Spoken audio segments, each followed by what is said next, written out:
Hey everyone, welcome to another episode of the albumreview.net podcast. Have you joined the mailing list yet? I'm Greg Potters. Thank you for listening and thank you for your interactions and feedback. Your feedback is much appreciated and it helps me to always improve. On today's episode, I will be reviewing one of my favorite albums from 1993, Widespread Panic's Every Day. This band kicked me in the teeth the first time I heard them and I've been a fan ever since. So before I get started, reminding you all that you can listen to any of my podcast episodes by just going to albumreview.net and clicking on the podcast tab. They can also be heard wherever podcasts are available. In addition to this, you can read well over 30 written reviews at albumreview.net and pick up some merchandise from your favorite bands. I've got t-shirts, I've got albums, I've even got sound systems. You also got to check out the bookstore. So if you ever wanted to learn about your favorite musician or band that you can't find on the internet, go to albumreview.net and click on the store tab, okay? You can grab a copy of a ton of different biographies and autobiographies. I've got them up there right now from artists such as Faith No More, Eric Clapton, Motley Crue, Pink Floyd, Eddie Van Halen. I've also got the story of Spotify, Tom Petty, Metallica, and I also have the books from the previous authors that I interviewed a couple podcast episodes ago, Brian O'Connor and Ivan Bodley.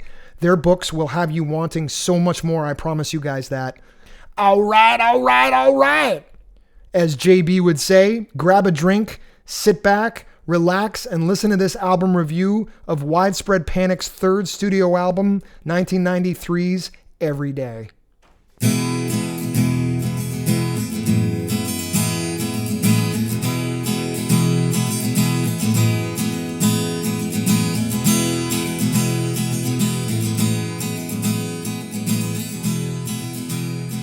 Formed in the mid-1980s in Athens, Georgia, there was a band with Latin and Southern rock roots that was starting to create a buzz. Coming up in the MTV era, the band became complete in 1987. Their style and the bands they were influenced by were not built for MTV. So instead of using MTV to market their music, these guys did it the old-fashioned way. They built their following through tapes. Do you remember what tapes were?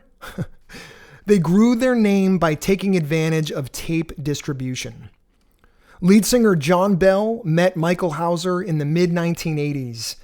They quickly brought in bass player Dave Schools, but struggled with keeping a regular drummer. And by the time they were on their seventh drummer, they landed on a guy named Todd Lance, a junior high school friend of guitarist Michael Hauser. And in 1987, Widespread Panic was born.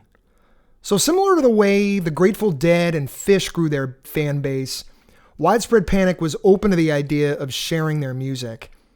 They may not own as many yachts as Kiss or Metallica, bands who were, very, very particular when it came to marketing their music. But the boys in Panic realized the tape sharing formula, it could work, and it did for sure.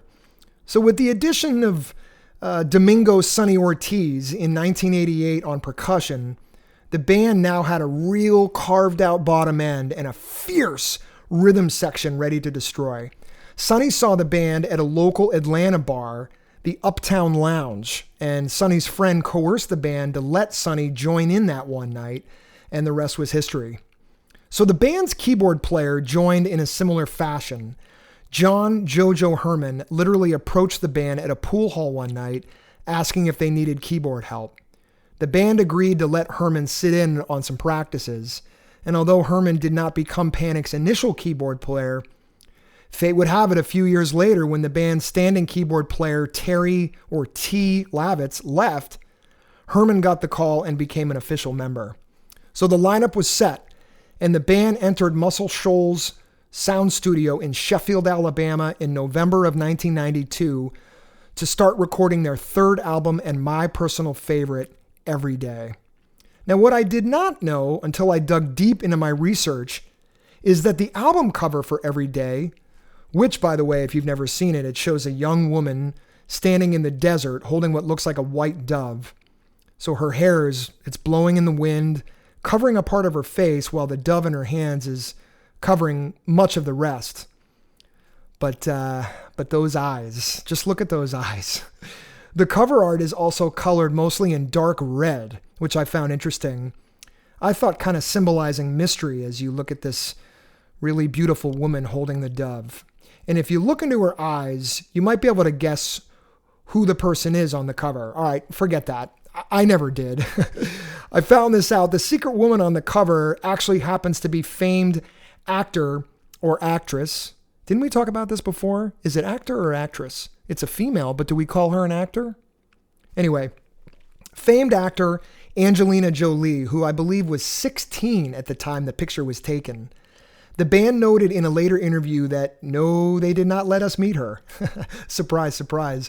At the time I'm doing this review, it was not clear whether the picture was taken for the cover or if it had been previously shot.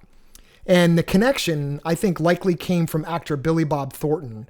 So Thornton, who at that point was, or at one point I should say, was married to Jolie, traded his time between acting and hanging out at Muscle Shoals and the headquarters of Panic's record company, Capricorn, which was located in Macon, Georgia. He didn't marry Angelina until May of 2000, so there may be some holes in this theory, unless Thornton was dating her before she was legally, well, anyway, moving on. Thornton had another connection to the band. He shot and actually directed his own film on Widespread Panic titled Live at the Georgia Theater, which was filmed in Athens and released in 1992. That's Athens, Georgia, by the way. Drummers used to say to lead singer JB, guitar player Michael Hauser or Mikey, and Dave, "You guys change tempos too much. This isn't stuff that appeals to the masses." Example songs would be Please, one of the best tempo changes in a song that I have ever heard. Okay, well, with the exception of Rush. Also, Dave School's bass playing is impressive on virtually every song.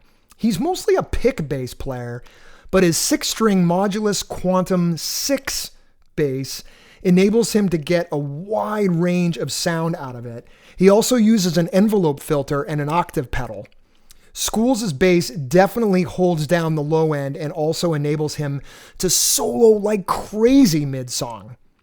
So the band came up with the album title Every Day on Christmas Eve 1992, when after nearly 8 weeks in the studio, drummer Todd Nance said, "All right, if we give up this Christmas to finish this record, maybe every day will be Christmas." So the name stuck. Lead singer JB, or John Bell, his voice is supreme on this record.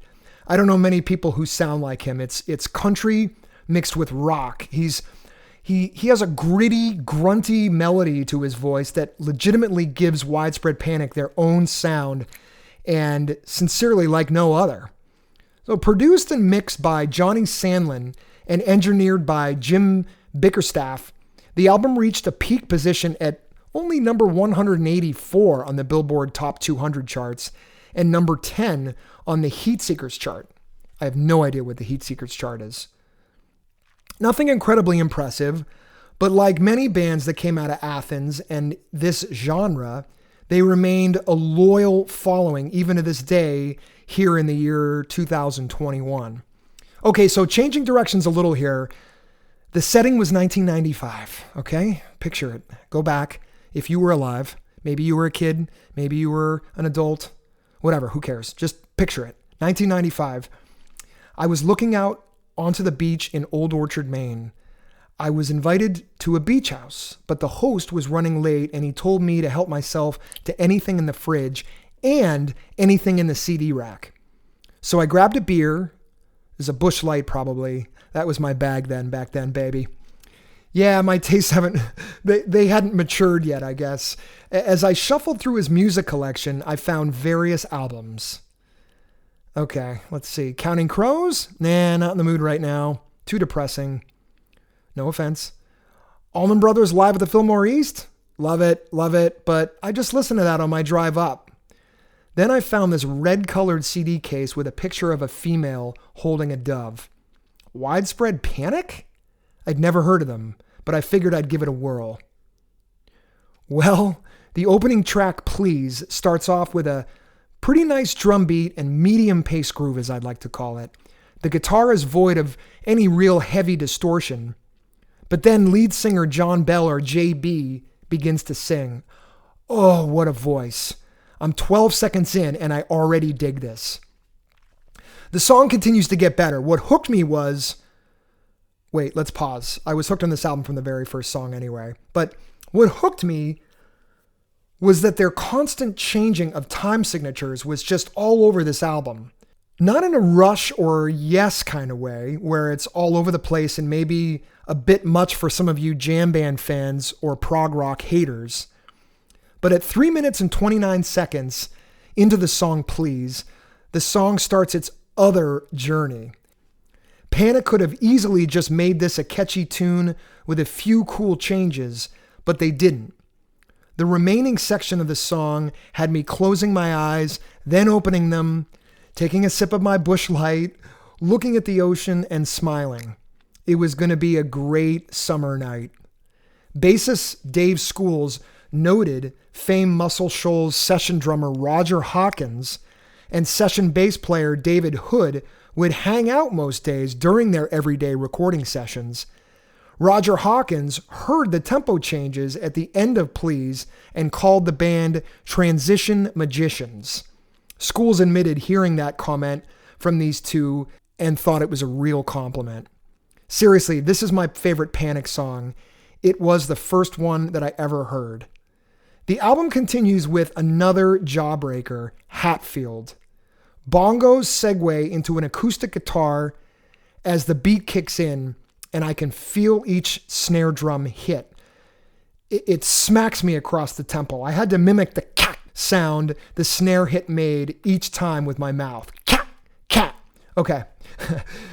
This is only song 2. JB's vocals are superb, and Dave Schools' bass, oh my God.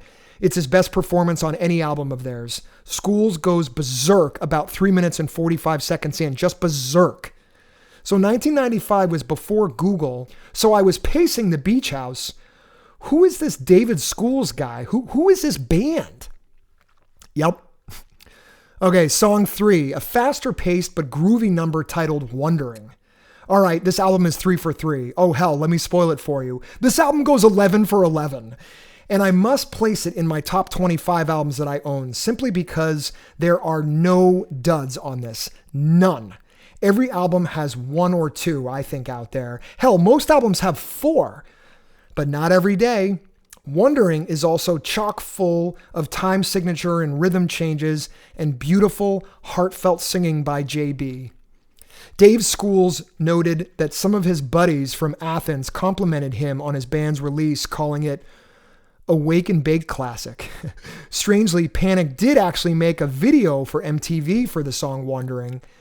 The production company shut down a runway at LAX to film the video, but according to the band, MTV never aired it. What a waste of money. So Papa's Home and Better Off, although not placed consecutively on this record, offer a similar catchy beat that starts off slow and peaks as the pace picks up. Diner, probably the second strongest track on the album behind Please. She's beautiful, the girl is cooking in the diner today. As each song spins, now at the 5th track, I'm reminded why I chose to review this. Where do I begin with this song? Hell, where do I begin with this album? The track starts off kind of rock and roll swing, as I like to call it. Then it gets heavy as Michael Hauser rips his guitar apart on the solo, followed by a smooth, eye-closing rhythm that once again changes tempo. Widespread Panic does this all over this album. You're going to hear me say it over and over again. If you're trying to play along to a click track, you'll have a nightmare for weeks. The next song, Better Off, contains kind of a party groove once again with Dave Schools' bass guitar kind of guiding the song. This track, as most of the others, also contains a rhythm change, and the track then bleeds into the next song, picking up the pieces. A melodic mandolin played by guest musician Matt Mundy starts the track, which mixes with Sonny Ortiz's percussion, which is mostly bongos. As the rest of the band joins the track, it's complete as the groove forces you to open a cold beverage and find your nearest pool deck or patio to hang. This song just screams sunny day, you guys. when you know a song is a driving song? You know what I mean? Picking Up the Pieces is a driving song. A driving song, it's a song you drive to and just enjoy the sunshine on your face. Hopefully you have a convertible or you have a way of just letting the sun hit your face. Picking Up the Pieces is an incredibly strong track on this album.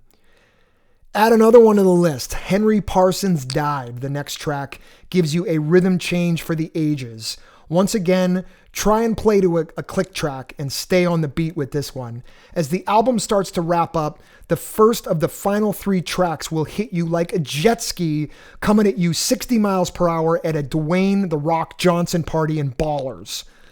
Pilgrims is a slower, heartfelt song meant to give you that relaxed vibe, but Southern rock vibe mixed with a Latin beat, right? Pilgrims makes you contemplate once again, oh man, is this the best song on the album? This indecisiveness just keeps happening. Take a listen and decide for yourself. So the best part of Postcard, the album's next track, is the verse that seems like you're standing in line waiting to get into a really freaking awesome party. That party is the chorus of this song. It is very anthemic, and you can see 20,000 Widespread Panic fans with their hands in the air. The song whisks back to the verse, only to pull back the curtain once again as Hauser's guitar just brings you to the melody and JB's voice gives you what you were waiting for. The air up here, breathing's great. I know you all didn't want to listen to this podcast and hear me sing, but just bear with me, okay?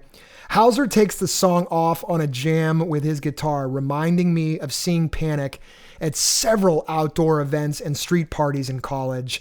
They were very good to the South and their music fans in the 1990s.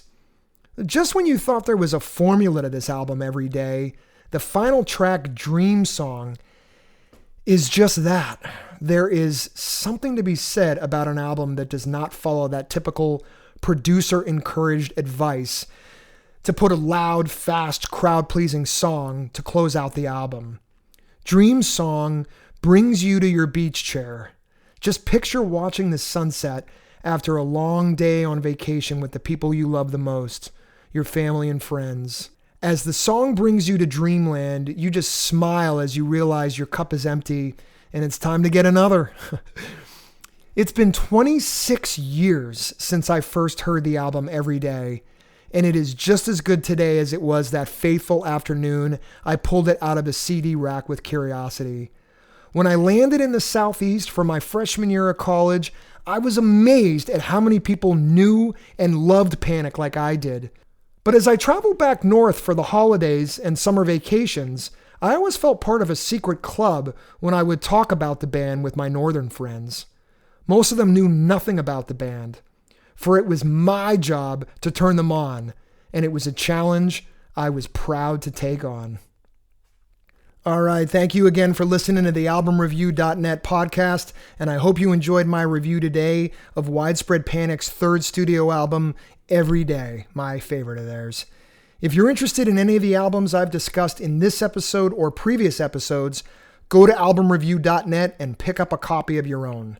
Listen to all of my podcast album reviews at AlbumReview.net by clicking on the podcast tab. They can also be heard wherever podcasts are available. Also, I do want to hear from you guys. Please email me your feedback, album review requests, any questions that you might have to gpotters@albumreview.net. That's GPOTTERS at albumreview.net. Stay tuned for updates on Instagram, join the mailing list, which is on the homepage of my website, or just keep refreshing your podcast feed. Just read and listen. All right, thank you guys. Keep on listening, keep on reading, and keep on learning.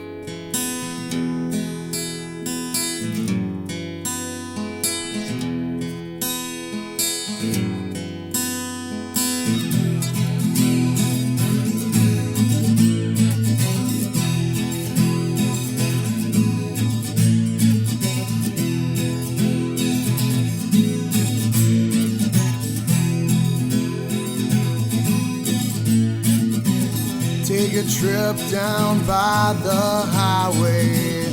Take a trip down by the highway. Take a trip down by the highway. Take a trip down by the highway. Take a trip down by